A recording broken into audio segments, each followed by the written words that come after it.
mwili wa mwanadamu haukuumbwa kwa ajili ya zinaa, bali kwa ajili ya Bwana, na Bwana kwa ajili ya mwili. Biblia inasema hivi, wakati Mwenyezi Mungu alipokuwa anaumba mwili wa mwanadamu, hakuumba huo mwili ni kwa ajili ya zinaa, bali aliumba huo mwili ni kwa ajili yake.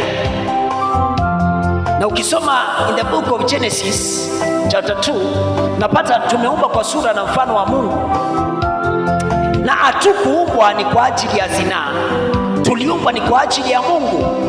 Mungu aliumba mwili ni kwa ajili yake, lakini tumeenda to an extent, sisi tuliokoka tunafanya vituko mpaka wale watu hawajaokoka wanasema kama hiyo ndio wokovu, heri ikae. Tumesababisha watu wengi wasiokoke kwa sababu ya tabia zetu. Unajulikana vizuri ndio unapiga kinanda, lakini ukipiga kinanda inajulikana vizuri wewe ndio mwenye dhambi ya zinaa imekukamata, wewe ndio unafanya washerati.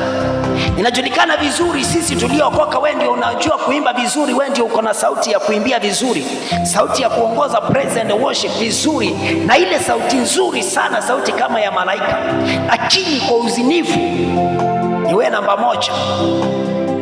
Biblia inasema Mungu hakuumba mwili ni kwa ajili ya zinaa, aliumba mwili ni kwa ajili yake. Kwa nini tunafanya hizi vitu?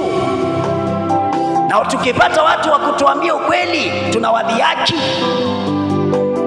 Ni kama chenye tunafanya kinapendeza sana, lakini ujue baada ya dhambi ama mshahara wa dhambi mauti.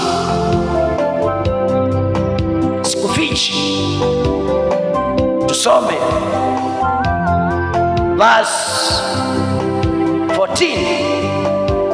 Naye